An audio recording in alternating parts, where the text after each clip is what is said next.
గురించి సాక్ష్యం ఇస్తున్నాడు. ఏమని సాక్ష్యం ఇస్తున్నాడంటే, దేవుని ఆత్మ కలిగిన మనిషి నేను ఎక్కడా కూడా కనుగొనలేదు. హల్లెలూయా.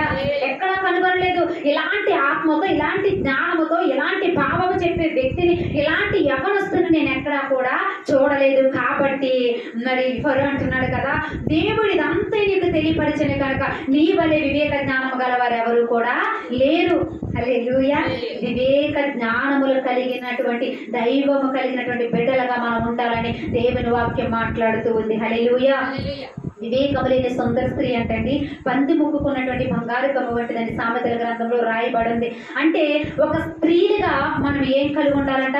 వివేకమును కలిగి ఉండాలి, వివేక జ్ఞానమును కలిగి ఉండాలి. ప్రతి విషయంలో తొందరపడిపోయి మనం మాట్లాడే వారిగా కాదు, కానీ దేవుని యొక్క జ్ఞానమును గ్రహించుకుని ఆ యొక్క వివేచన జ్ఞానం మనకు ఉందో లేదో, ఒకవేళ లేకపోతే మన ప్రార్థన ద్వారా ఆ యొక్క జ్ఞానమును సంపాదించుకుని మనము మాట్లాడే వారిగా ఉండాలి. స్త్రీ జ్ఞానం చెప్పిన గృహాన్ని కట్టినని సామెతలు 14 గ్రంథంలో రాయబడి ఉంది. 14వ అధ్యాయంలో అంటే జ్ఞానం చెప్పిన స్త్రీ ఏం కడుతుందంటమ్మా?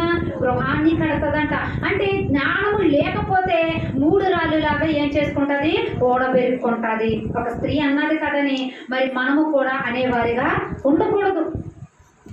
జ్ఞానం లేక, వివేచనం లేక, దేవునితో బంధం లేక, దేవునితో యొక్క సంబంధం లేక, ప్రార్థన జీవితం లేక ఒక స్త్రీ పలికినటువంటి మాటలని మనము మరలా తిరుగుబాటు చేసి మాట్లాడేవారిగా మనం ఉండకూడదు. మనకు జ్ఞానం తెలుసు కదా, మనకు వాక్యం తెలుసు కదా, మనం ప్రార్థన చేస్తాం కదా, దేవునితో సంభాషణ చేస్తాం కదా, మరి అన్నీ తెలిసిన మనము వివేక జ్ఞానం లేకుండా మాట్లాడేవారిగా మనము ఉండకూడదు. దేవుని మహిమపరిచే బిడ్డలుగా మనం ఉండాలి తప్ప దేవుని హీనపరిచే బిడ్డలుగా మనము ఉండకూడదని దేవుని వాక్యము మనతో మాట్లాడుతుంది. ఇక్కడ యోసేపు ఎలా ఉన్నాడు?